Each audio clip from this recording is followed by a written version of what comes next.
Good day, everybody. I'm very excited to bring you this beautiful mimer from the Alter Rebbe, which appears in Memorial Marazak HaKetorim, where the Alter Rebbe begs us, for God's sake, stop trying to be happy. And I know that sounds crazy. So I want to jump right in and read the mimer together. Simcha hi shiflus hanefesh. Simcha, joy, is shiflus hanefesh. This is a very interesting expression. The ordinary reading of a phrase like shiflus hanefesh is like lowliness of the spirit. A person associates shiflus with like a certain downtroddenness or lowliness of spirit or melancholy. No. That's not what the Alter Rebbe is talking about. Shiflus hanefesh means stillness of the spirit. Shiflus in this context means stillness, at peaceness, just being still, a stillness of the spirit, a stillness of the consciousness. That's where joy lives. Ki kol davar v'davar, hein tzemeach, hein chai, hein medaber, hasimcha mutba. For every single thing, be it vegetation, plant life, be it the animal kingdom, be it human beings, in all of these things, joy is embedded. Umahi hasimcha, what is the joy? Lalis l'sharsha, to go up to its source, v'yedas ma'oid, and it knows so well ha'emes, the truth, and glory, and glee is in his place. What does Alter Rebbe mean? Lalis l'sharsha, to go up to its source. What do these words mean? They mean joy is when a person goes up to his source. That means he gets present to an experience of himself as being an expression of the source. That's what it means, lalis l'sharsha. There's no ladder there, no ladders to climb. There's nowhere else to go or to get to. Lalis l'sharsha is a transformation of consciousness. Lalis l'sharsha is an expanded awareness of myself, of yourself, as an expression and an extension of the source. It is to elevate oneself to it be the experience of expressing the source. And in that experience, there's a deep inner knowing of the truth. And there is glory, and there is glee in that place of being in the source, or being of the source. Therefore, all of the wild beasts and animals are always in joy. Because their body, or their bodiliness, doesn't in any way eclipse the chayas, the vitality, the life force that is pulsating through them, the flow of energy that emanates from the source and expresses itself through them and in them. Exactly as the vitality and as the energy is created and flows forth, so it is perfectly intact for the animal, without any add-ons and without any subtractions.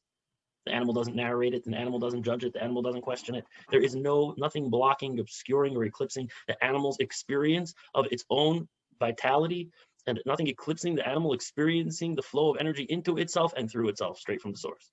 It's just being. But in a man, about whom it says, who knows the spirit of man goes upward and the spirit of the animal goes downward, implying that man has conflict. The human being has noise. The human being has attention, an experience of tension. The part of him desires and craves to go up. What does it mean to go up? Again, there are no ladders, no chutes and ladders over here. There's nowhere else to go. It means to go up over here in his awareness. He craves to become aware of himself and of existence as that seamless expression of the source, of the divine, of God. But he also has this force that operates inside of him that drags him down, that separates him, that has him judging, that has him analyzing, that has him questioning, that has him doubting, that has him aware of himself as something other than a divine expression, that has him inside of a survival mode. So his human beingness, his true form, can actually be trapped in the body, can be shackled in his mind, in his head. And in truth, the morning is a time of great joy. It's new for the mornings. There's always a newness in the morning. There's a freshness. Person wakes up. There's an experience, a fresh experience of vitality, of energy. Who is this being awakening? What is this process of awakening? If not a fresh burst, a fresh flow, a new emanation of divine energy, waking him up, making him present to himself. But for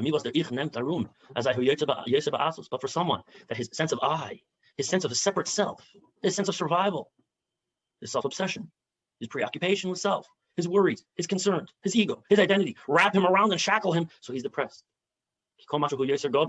When they're licked, Nidrik, Hadover Gadol Yeser Ba'atzos.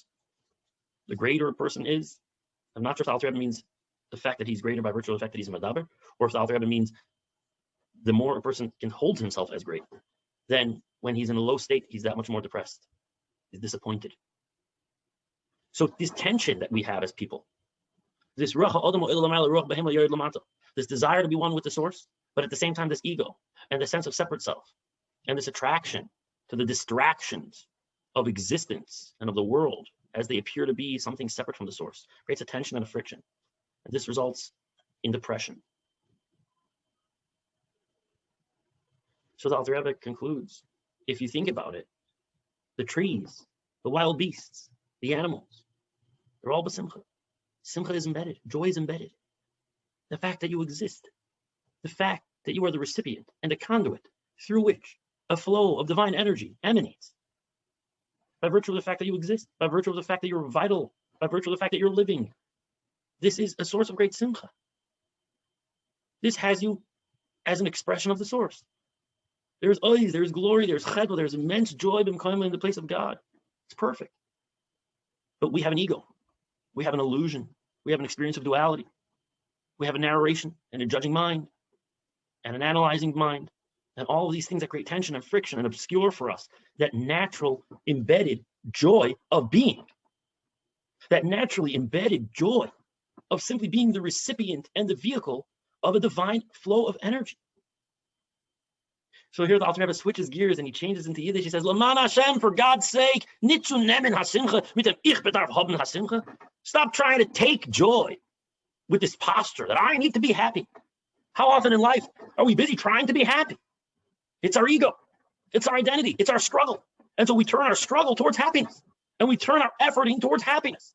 And we're on an uphill battle, clawing at happiness. How can I be happy? I want to be happy. How can I get happiness? I'm miserable. I want happiness.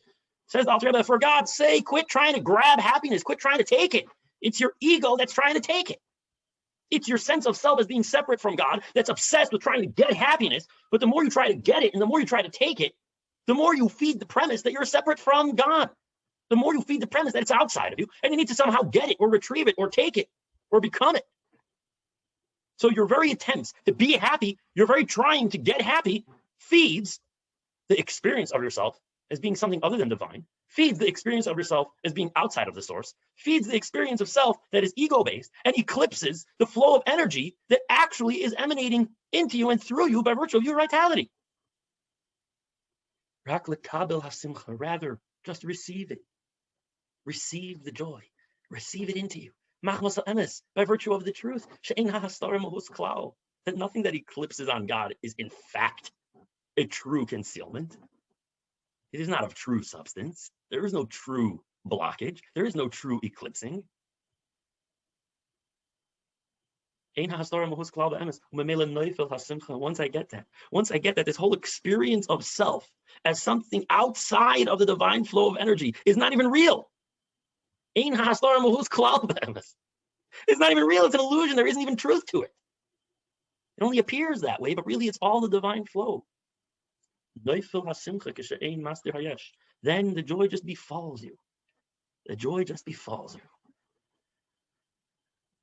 So this is completely paradoxical and counterintuitive. But when we're trying to be happy, we're feeding an experience of self and a context of interpretation of ourselves that we're outside of where the source of joy is, that we're outside of the natural flow of divine energy, that we're outside of the source.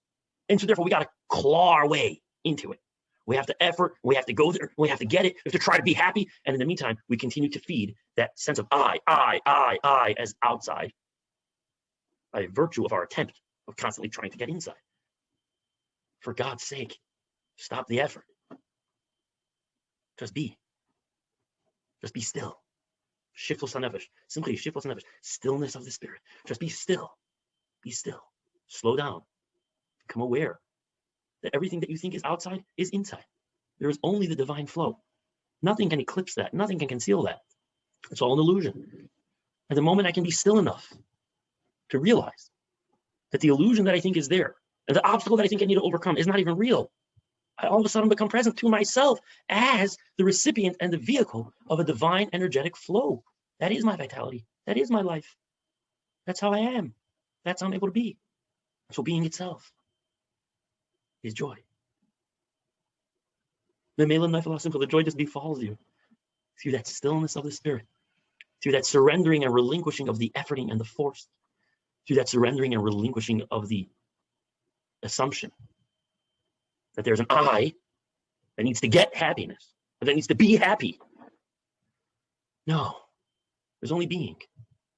There's actually only being. I am. That's it, being itself. And there is profound joy that is released just from being. Shifos hanefesh, stillness of the spirit. The joy just befalls you because you awaken to yourself as a seamless aspect of the divine flow and the divine continuum. So rather than trying to be happy, let go and just be. That would be a shifos hanefesh. And there, you simply experience the joy befalling you. I love you all. Have a beautiful day.